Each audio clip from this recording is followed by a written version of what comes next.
고대 그리스부터 전해져 내려오는 유명한 격언이 하나가 있습니다. 그 격언은 여러분도 잘 아시는 격언입니다. 무엇이냐면 하늘은 스스로 돕는 자를 돕는다라고 하는 격언입니다. 이 격언을 출애굽에 한번 넣어보려고 합니다. 여러분 알다시피 이스라엘은 애굽에 종살이하던 민족입니다. 근데 그런 민족이 자유를 얻은 거예요. 하나님의 도우심을 통하여 출애굽을 함으로 인하여서 자유를 얻었습니다. 그러면 하늘은 스스로 돕는 자라는 격언을 여기다 집어넣으면은 하나님이 저들을 도우셔서 출애굽을 한 것이 이스라엘이 출애굽을 하고 싶어서 몸부림치고 또 기도하고 때로 싸우고 그런 스스로 돕는 과정이 있었기 때문에 하나님께서 도우신 것일까요? 그렇지 않습니다. 저들은 애굽에서 나올 생각이 없었습니다. 애굽의 삶이 편해서가 아니고 애굽의 삶이 너무나도 고통스럽고 힘들었습니다. 아이들이 죽기도 하고 가정이 깨지기도 하고 고난이 어마어마하게 있었음에도 불구하고 이것이 내가 살아가는 인생이고 팔자이려니 하면서 그것을 감내하고 살아가던 자들이지 스스로 애굽에서 나오겠다는 생각을 조금도 품어본 자들이 없는 사람들이 이스라엘입니다. 근데 그런 이스라엘이 하나님의 신비로운 도움으로 출애굽을 한 거예요. 그럼 하나님은 왜 저들을 스스로 나오고 싶어 하지도 않는데 거기에 사는 것이 자기의 인생의 전부라고 알고 있는 이스라엘을 왜 출애굽을 시키셨을까요?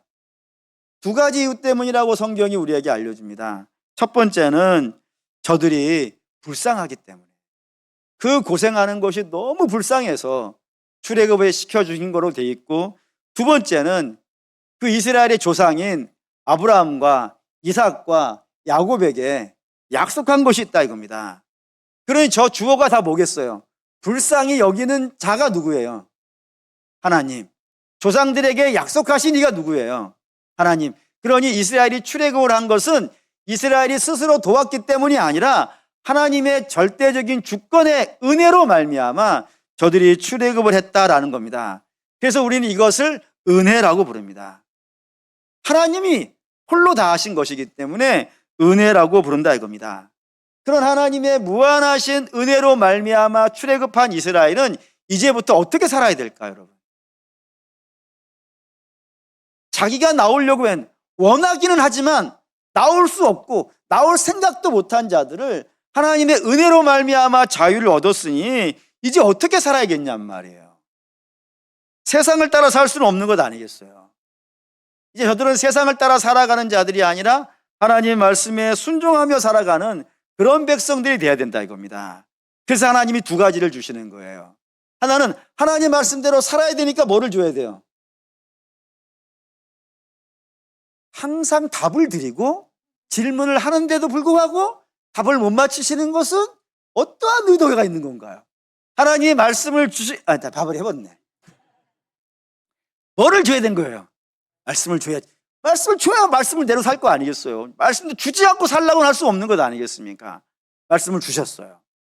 두 번째, 그 말씀을 펼칠 수 있는 장으로 젖과 꿀이 흐르는 가나안을 주셨어요.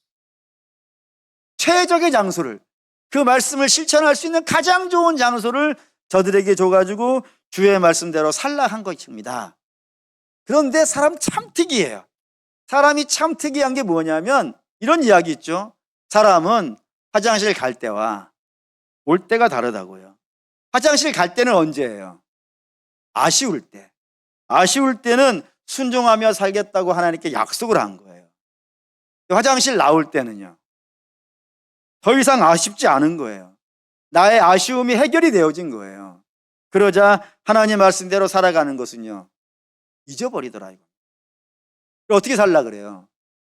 내가 살고 싶은 대로, 내 마음대로 살고 싶어 하더라 이겁니다. 그렇게 자기 마음대로 살아온 역사를 몇 년쯤 될 것 같아요. 이스라엘이 하나님 약속대로 살겠습니다 약속해놓고 가나안 들어가자마자 하나님 약속을 내팽개치고 자기 마음대로 살기 시작하는데 하나님 말씀도 내팽개치고 예배도 내팽개치고 살아가는데 몇 년을 그렇게 살았을 것 같으세요? 이게 사사기에서부터 시드기야까지, 남유다의 마지막 왕인 시드기야까지 600년입니다. 하나님이 앞에 약속을 600년간 안 지키는 거예요. 근데 하나님 그 600년을 어떻게 하시는 거예요? 참아주시는 거예요. 그냥 참고 그냥 견뎌주시는 게 아닙니다. 하나님이 끊임없이 저들에게 예언자를 보내시면서 너희 나한테 이렇게 약속하지 않았냐? 내가 너희에게 가나안을 줬고 출애굽을 시켜줬고 가나안을 줬으며 거기에서 적과 꿀을 만나게 해줬는데 하나님 말씀대로 살아야 되지 않겠느냐? 너희가 하나님 말씀대로 살면은 모든 민족들의 머리가 될 것이고 들어와도 복을 받고 나가도 복을 받고 너희의 출입을 지킬 것이며 항상 복을 받게 해줄 테니까 너희는 내 말에 순종하겠다는 그 약속을 지키라 라고 자꾸 요구하신다 이겁니다. 근데 그 요구를 이스라엘이 어떻게 해요? 끝끝내 거부합니다. 저들은 하나님 말씀대로 살아가는 것은 그들의 인생의 중요한 목표가 아니라 저들의 인생의 중요한 목표는요, 세상의 부자 나라 같이 되는 거, 세상에 힘 있는 나라처럼 남의 나라 정복하고 남의 거 빼앗아서라도 자기 주머니 채워서 좋은 집 짓고 좋은 차 타고 그렇게 살아가는 그런 삶을 부러워했지, 하나님 말씀에 순종하고 살아가는 것은 저들의 인생의 중요한 목표가 아니었던 거예요. 끝끝내 거부합니다. 하나님께서 그 끝끝내 거부하는 이스라엘을 더 이상 저렇게 두면은 다시는 돌아올 수 없겠다 싶어가지고 멸망을 시킵니다. 이게 BC 586년 바벨론의 침공에 의해서 예루살렘이 망한 거예요. 예루살렘 망했습니다. 망한 다음에 저들이 전부 다 포로가 되어져서 바벨론에 끌려갔고, 바벨론에 끌려가서 노예살이를 하니 그 노예살이의 삶이 어떻겠어요? 너무 고통스럽고 너무 힘들었어요. 근데 저들이 힘들고 고통스러운 것은 사실이었지만 힘들고 고통스러운 것으로 끝난 것이 아니라 저들이 그 바벨론에서 자신들이 얼마나 큰 죄를 짓고 살아왔는지를 알았어요. 그리고 그 죄를 붙잡고 하나님 앞에 회개하며 눈물로 기도했어요. 그래서 하나님께서 그 눈물을 어떻게 하셨을까요? 주의 병에 담으셨고 저들의 회개를 들으셨고 그 들으신 회개를 용서해 주심으로 말미암아 새로운 기회를 얻게 된 겁니다. 그 새로운 기회가 바로 70년 만에 바벨론에서 해방되어 예루살렘으로 돌아오는 겁니다. 그래서 예루살렘이 돌아왔어요. 돌아와서 저들이 해야 될 일이 세 가지였습니다. 세 가지. 그 중에 첫 번째가 무엇이냐면 성전을 재건하는 일입니다. 성전 재건은 오늘 우리식으로 말하면 예배를 회복하는 거예요. 성전에서 예배하는 거니까 성전을 재건함으로 말미암아 예배를 회복하는 것. 이게 첫 번째였고요. 두 번째는 율법을 선포하는 겁니다. 율법은 우리식으로 뭐겠어요? 하나님 말씀이고 하나님 말씀을 회복하는 거였어요. 세 번째는 성벽을 재건하는 겁니다. 성벽은 이스라엘 성벽이니까 이스라엘 자체가 무너져 있었단 말이에요. 어떤 삶이 무너져 있냐면 거룩하게 살겠다고 하는 그 순종의 삶이 무너져 있었거든요. 그 무너져 있는 거룩한 삶을 회복하는 것, 그것이 성벽 재건이었어요. 그러니까 성전을 회복해서 예배를 회복하고 율법을 선포함으로 말씀을 회복하고 그리고 성벽을 재건하면서 이스라엘의 거룩한 모습을 회복하는 것, 이 세 가지가 바벨론에서 돌아온 이스라엘이 마땅히 해야 될 세 가지입니다. 사랑하는 여러분, 쉬울까요? 어려울까요? 쉬울겠습니까? 어렵겠습니까? 어렵습니다. 그들도 어려운 걸 알았어요. 그래서 시편에 이렇게 썼습니다. 시편 126편 5절 6절 읽겠습니다. 눈물을 흘리며 씨를 뿌리는 자는 기쁨으로 거두리로다. 울며 씨를 뿌리러 나가는 자는 반드시 기쁨으로 그 곡식단을 가지고 돌아오리로다. 이게 바벨론에서 포로에서 해방되어 돌아온 사람들이 부른 시예요. 저들이 돌아와서 이제 이 땅에다가 믿음을 제대로 심겠다는 거예요. 예배를 회복하고 말씀을 회복하고 거룩한 삶을 회복하겠습니다. 그걸 하겠다 이거예요. 근데 그것이 쉽지 않아요. 본인들도 알아요. 이걸 눈물 흘리면서 하지 않는 이상은, 애통하면서 하지 않는 이상은 절대로 할 수 없다는 사실을 알았어요. 그래서 결단을 하고 있는 거예요. 근데 어떤 일이 있어도 눈물 흘리는 한이 있더라도 내가 이 믿음들을 이 땅에 심겠다라고 결심했습니다. 그 결심하고 돌아온 거예요. 근데 결심하고 돌아온 이스라엘 앞에 엄청난 장애들이 나타나기 시작했어요. 그냥 나 눈물 흘려도 할 거야. 어느 정도는 내가 예상해, 힘들 거라는 건. 하지만 저들이 힘들겠다고 생각한 그 이상의 힘든 것들이 나타나기 시작했어요. 예를 든다면 성전 회복을 방해한 자가 있었습니다. 다뜨네라고 하는 사람인데, 여러분 다뜨네라는 사람을 모르실 겁니다. 이 다뜨네는 어떤 사람이냐면 페르시아에서 유대 총독으로 보낸 사람이에요. 그 유대 총독이니까 총감독이에요. 예루살렘을 지배하고 있는 자예요. 그 예루살렘을 지배하고 있는 자가 성전 짓는 것, 예배를 회복하는 걸 방해하는 거예요. 어렵지요, 당연히. 율법 선포도 어려웠어요. 왜냐하면 성경은 있었어요. 하지만 성경을 가르쳐 줄 사람이 없네. 읽어줄 사람이 없고 해석해 줄 사람이 없는 거예요. 그러니 읽어도 무슨 말인지 못 알아듣겠는 상황이 발생된 거예요. 그것도 어렵지. 세 번째는 성벽을 재건해서 거룩한 삶을 살아야 되는데 이 거룩한 삶을 방해한 자들이 있었어요. 산발랏이라고 하는 사람은 사마리아의 총독이에요. 이스라엘과는 뭐 불구대천 원수 아니겠어요. 그 불구대 바로 옆에 붙어 있어가지고 이 성벽 재건하는 걸 방해하는 총독이 있었단 말이에요. 도비아라고 하는 사람은 우리식으로 말하면 지방의 호족이에요. 그 지방 호족이 방해를 하고 한 사람이 더 있는데 게셈이라고 하는 사람이 있어요. 이 사람 재벌이에요. 돈을 어마어마하게 가지고 있는 사람이에요. 그러니까 힘 있는 사람들이야. 다 하나같이 힘 있는 사람들이 이 예배를 회복하고 말씀을 회복하고 거룩한 삶을 회복하고 싶어하는 그 이스라엘의 앞길을 끊임없이 방해하고 끊임없이 장애를 놓는 거예요. 그래서 그런 방해 앞에 처음에는 막 저항도 해봤지만 저항하는 우리의 힘보다 방해하는 자의 힘이요 더 센 거예요. 더 세니까 조금씩 무너져가서 처참하게 무너져 있는 현실이 되었을 때 오늘 저와 여러분이 읽은 말씀이 선포되었습니다. 4장 7절 다시 한번 보시죠. 읽습니다. 큰 산아 내가 무엇이냐? 내가 수룹바벨 앞에서 평지가 되리라. 그가 머릿돌을 내놓을 때에 무리가 외치기를 은총이 그에게 있을지어다 하리라 하셨고. 그 믿음의 재건을 방해하는 그런 큰 문제들, 그 문제들을 성경으로 뭐라고 했냐면 큰 산이라고 했어요. 그 방해꾼들이 수룹바벨이라고 하는 이게 이스라엘의 재건을 담당해야 될 총독이에요. 근데 이 재건을 담당하는 이 스룹바벨이 누구냐면 다윗의 후손이에요. 다윗 왕의 후손이에요. 그리고 이 이스라엘을 바벨론에서 이끌고 온 자예요. 그런 자가 앞에 큰 산과 같은 장애물들이 있는 겁니다. 어떻게 할 수 없는 거예요. 아무리 스룹바벨이 대단한 사람이라 하더라도 산을 옮길 수 있겠어요. 박산이야 옮길 수 있겠지만 큰 산을 옮길 수 없을 것 아니겠어요. 그러니 낙심하고 있는 그 앞에 하나님께서 선포하시는 거예요.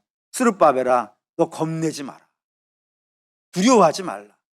내 앞에 어떠한 장애가 있다 하더라도 내가 믿음으로 나가게 되어진다면 그 장애를 내가 다 넘어뜨려주고 평지를 만들어 줄 테니까 너 실망하지 말고 낙심하지 말고 네가 가야 될 그 믿음을 싣겠다고 했던 그 약속의 길을 걸어가라 라고 한 것이 오늘 저와 여러분이 읽은 본문의 내용이다 이겁니다. 이걸 갖고 연말 내내 묵상하면서 2026년에 우리 교회 표를 생각을 했어요. 사랑하는 여러분, 현대 교회 사학자들이 현대 교회가 역사적 전환점에 놓여 있다라고 이야기를 하고 있습니다. 왜 그렇게 이야기하냐면은 코로나 팬데믹 이전과 이후에 교회가 바뀌지 아니하고서는 안 되는 상황이 놓여져 있기 때문에 그렇습니다. 무엇이 이렇게 만들었냐면 이런 겁니다. 코로나 팬데믹 이전에 세계 교회를 주도한 교회가 3개가 있었어요. 다 미국에 있어요.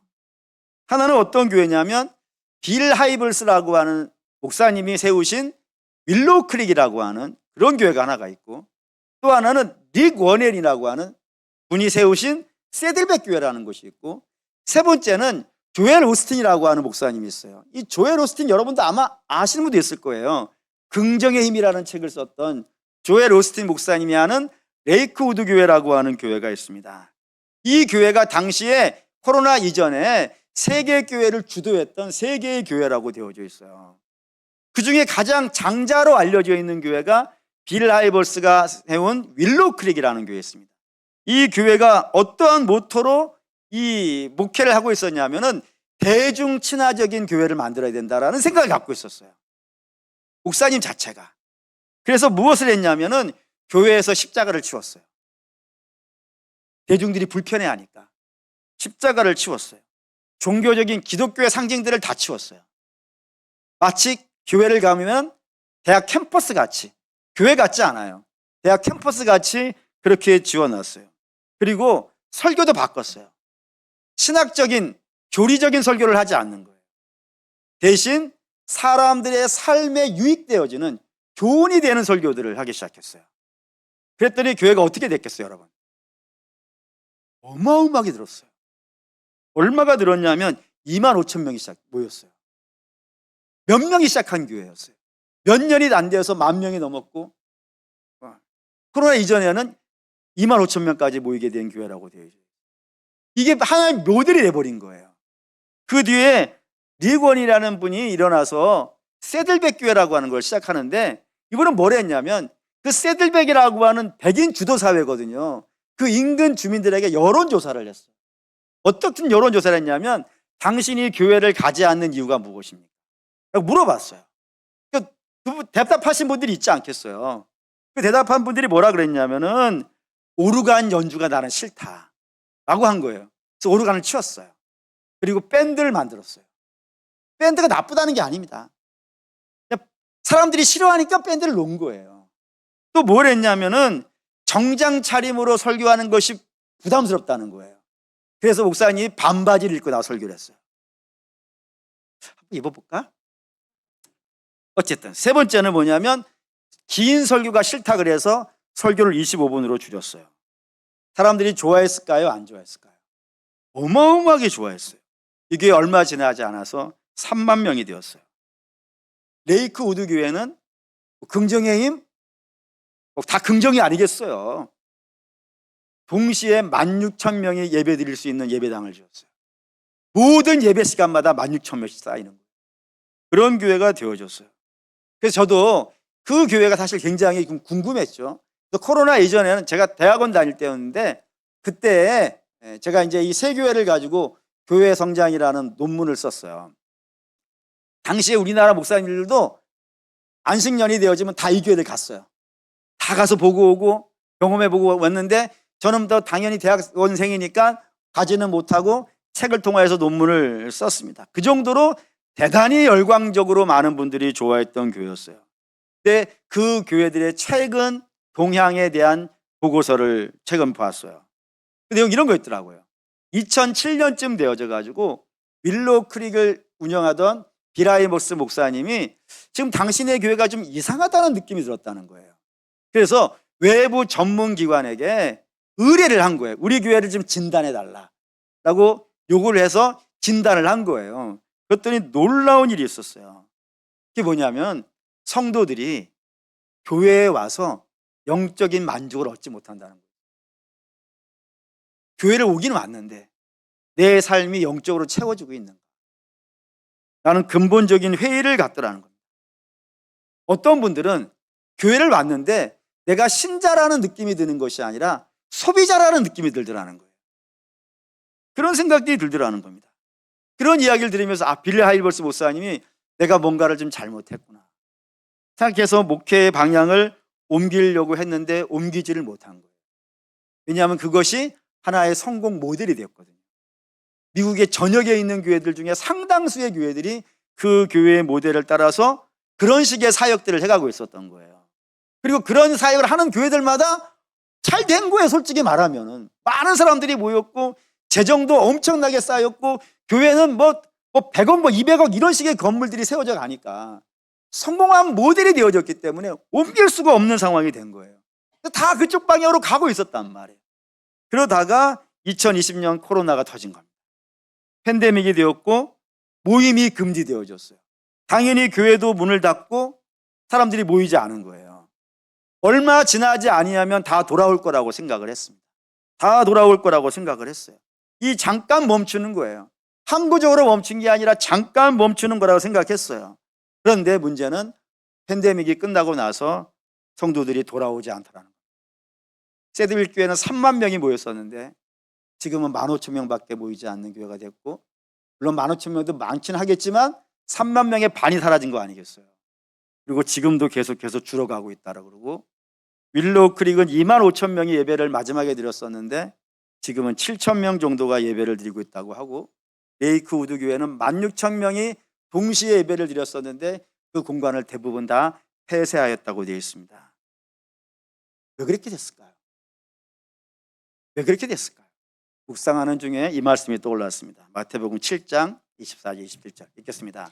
그러므로 누구든지 나의 이 말을 듣고 행하는 자는 그 집을 반석 위에 지은 지혜로운 사람 같으리니 비가 내리고 창수가 나고 바람이 불어 그 집에 부딪히되 무너지지 아니하나니 이는 주추를 반석 위에 놓은 까닭이요 나의 이 말을 듣고 행하지 아니하는 자는 그 집을 모래 위에 지은 어리석은 사람 같으리니 비가 내리고 창수가 나고 바람이 불어 그 집에 부딪힘에 무너져 그 무너짐이 심하니라. 여기 이 말씀은 반석과 그리고 짓는다는 두 핵심 단어를 가지고 있어요.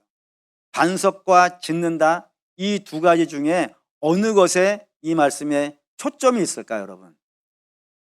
짓는 게 아닙니다. 짓는 게 중요하지 않은 건 아닙니다. 짓는 거 중요합니다. 근데 어디에다가 짓느냐가 중요하다는 거예요. 잘못된 곳에다 지으면 안 된다는 겁니다. 어디에다가 지어야 된다고요? 반석입니다. 그럼 반석은 어디에 짓는 걸 반석이라고 그랬겠어요? 그렇습니다. 예수님입니다. 조금 더 구체적으로 말씀드린다면 예수님과의 깊은 교제와 그 십자가의 만남이라고 하는 영적인 사건, 그것 위에다가 신앙을 쌓아야 되는데, 거기에다가 쌓은 자들은 비가 오고 바람이 불고 창수가 나도 넘어지지 않는데, 반석이 아닌 곳에다가 짓는 자들은요 넘어지더라는 겁니다. 물론 항상은 아니라는 거예요. 무너지지 않을 수도 있어요. 언제? 바람이 불고 비가 오지 않으면은 무너지지 않을 수 있어요. 하지만 저와 여러분이 알다시피 인생에는 비가 오고 바람 불 날이요 있지. 코로나 같은 날이 있다니까요. 근데 코로나만 우리에겐 팬데믹이겠습니까? 인생을 살면서 수없이 많은 팬데믹 위기를 만나게 되고 어려움을 만나게 되어진다 이거예요. 그런데 그때에 그 수많은 바람들이 불어오는 이때에 예수 그리스도와의 깊은 만남이 없는 신앙은 결국에는요 무너질 수밖에 없다는 거예요. 아무리 큰 교회라 하더라도. 뭐 윌로우 크릭 같은 경우에는 그 교회의 직원만 수백 명이에요. 그리고 어마어마한 큰 교회도 영적으로 준비 안 되어 있으니까 그 윌로우 크릭의 비라이버스 목사님은 그 교회 사임까지 했어요. 그렇게 되어져 가더라는 겁니다. 그러니 팬데믹 이후에 이 땅의 교회들은 어떤 모습으로 서 있어야 되는가? 당연히 영적인 준비가 되어져 있어야 된다는 거예요. 영적인 준비가 잘 되어져 있어야 앞으로도 인생에 여러 가지 바람이 불어올 때 흔들리지 아니하고 주와 동행하면서 믿음의 열매를 맺으며 살아갈 수 있다는 겁니다. 그래서 어떤 것이 영적인 준비겠는가? 묵상하면서 얻은 답이 이런 거예요. 다시 예배라는 겁니다. 다시 예배입니다. 주께서 찾으시는 사람이 누구예요? 성경에 주께서 내가 찾는 사람이라는 사람을 따로 두질 않았어요. 딱 한 사람을 주께서 찾으신다고 되어 있습니다. 어떤 사람이라고요? 신령과 진정으로 예배하는 자라고 되어 있어요. 하나님이 예배하는 자를 찾는다니까. 항상 눈을 씻고 하나님의 눈을 가지고 계신 분은 아니지만 눈을 비비면서 찾으시는 사람이, 눈을 부릅뜨며 찾는 사람이 예배하는 자고 예배하는 자를 기뻐하신다는 거예요. 그런 의미에서 본다면은 제가 우리 교회 처음 왔었을 때 15년 전인데 그때는 지금보다 모이는 성도의 수는 적었지만 굉장히 은혜를 받은 게 있어요. 그때 제가 출석부에 총 제적으로 받은 성도가 149명이었습니다. 근데 149명인데 그 중에 몇 명이 교회를 나왔을 것 같아요? 140명이 나왔어요. 전혀 안 놀라십니까? 장로님들을 중심으로 막 거의 90% 이상이 모였었어요. 그래서 제가 그렇게 얘기했죠. 우리 장로님들이나 그때 있던 우리 부교육자들한테 그렇게 얘기했어요. 우리 교회 성도들은 예배를 전투적으로 모인다. 그럴 수밖에 없어요. 안 모이면은, 내가 안 가면 우리 교회 망할 것 같은 그런 마음들로 모였거든요. 그래서 장로님들을 중심으로 해가지고 그 140명의 성도들이 모여가지고 예배를 드리는데 얼마나 충만했는지 모르겠어요. 우리 그런 예배를 다시 회복해야 됩니다. 교회 가도 되고 안 가도 되고, 예배 가도 되고 안 가고, 여러분 그런 마음은 갖고 이 시대를 살 수 없어요. 우리 정말 전투적으로 예배를 드려야 돼요. 내 예배, 이번 한 번 예배가 내 인생의 전부를 바꿀 수 있다. 이 예배에 찰스 스펄전이라고 하는 제가 설교의 모델로 삼는 목사님은 이런 얘기를 했어요. 하나님이 내게 언제 어느 순간에 얘기할지를 모르는데 내가 그 예배를 어떻게 빠질 수가 있는가. 전투적으로 예배하는 거예요, 여러분. 성도는 예배를 통해서 자라게 되어져 있어요. 다른 걸로 자라지 않아요. 예배를 제대로 드리고 예배에서 은혜를 만나고 예배에서 충만함을 잊게 되어진다면 그의 신앙은 폭풍처럼 자라게 되어 있다 이겁니다. 그러니 2026년 사랑하는 여러분, 예배를 잘 드리는 성도가 되기를 바랍니다. 오늘 여기 처음 오신 분들도 계시는데, 또 1년에 뭐 한두 번 오시는 분들도 계시는데, 예배를 잘 드리는 걸 한번 소망을 가지십시오. 예배가 우리를 가장 복되게 해주는 역사가 있을 줄 믿습니다. 두 번째, 다시 말씀입니다. 제가 우리 교회 와가지고 가장 잘 됐을 때가 언제인가 여러 가지로 좀 고민하다가 생각해 보니까 성경 공부를 교회에서 많이 할 때가 제일 잘 됐던 것 같아요. 코로나 직전까지 했거든요. 근데 코로나 탁 터지면서 그 하던 성경 공부를 멈춰버렸어요. 그래서 그때 성경에 맥하시던 졸업 못한 성도들이 꽤 여기 있습니다. 스스로 한번 마음으로 손을 들어보시죠. 마음으로만. 네. 코로나로 멈췄던 성경 공부를 이제 좀 다시 시작해야 되지 않겠는가 해가지고 성경 일독 프로그램을 올해 시작하려고 합니다. 1차로 모세오경을 할 겁니다. 아마 이번 주부터 광고 나갈 겁니다. 전체를 읽을 겁니다. 단지 1차를 그렇게 할 것이고 1차 수료를 하고 1차 하신 분들과 또 뒤에 붙여서 2차 하고 그런 식으로 해서 성경 전체를 다 읽고 성경 말씀을 가지고 교제를 할 겁니다. 주의 말씀이 그야말로 내 인생의 빛이요 내 발에 불이 된다는 사실을 성경을 통해서 확인할 수 있는 그런 시간이 우리에게 필요할 거라고 생각합니다. 세 번째는 다시 기도할 겁니다. 예전에는 특세를 한다 그러면은 적게 오시면 50명, 많이 오시면 60명, 그 정도 선에서 우리가 특세를 했어요. 그런데 시간이 지나다 보니까 저부터가 잠깐 좀 매너리즘에 들어간 것 같아요. 그래서 뭐 오시든 안 오시든 뭐 했더니 뭐 그게 뭐 안타깝게도 한 20여 명 모여드는 특세인데도 불구하고 그렇게 돼버렸죠. 반성을 오지게 많이 했습니다. 그래서 다시 기도해야 됩니다. 특세는 예전처럼 이렇게 거의 50명, 60명 모일 때는 매달 특세를 했어요. 사실 매달. 그렇게 하지는 않을 겁니다. 특세는 1년에 2번만 할 겁니다. 대신 매달 월삭을 할 겁니다. 그 월삭 기도는 찬양과 설교와 기도를 중심으로 할 겁니다. 찬양을 좀 많이 부를 예정입니다. 그래서 좀 월삭 기도를 좀 세게 할 예정이니까 여러분도 이참에 좀 기도하실 수 있는, 성도에게는 기도가 호흡 아니겠어요? 호흡 없이 어떻게 우리가 살 수 있겠습니까? 그러니 기도할 수 있는 마음 가지셔야 됩니다. 네 번째는 다시 거룩한 삶. 이 우리에게 중요합니다. 여러분, 행함이라고 하는 것은 중요합니다.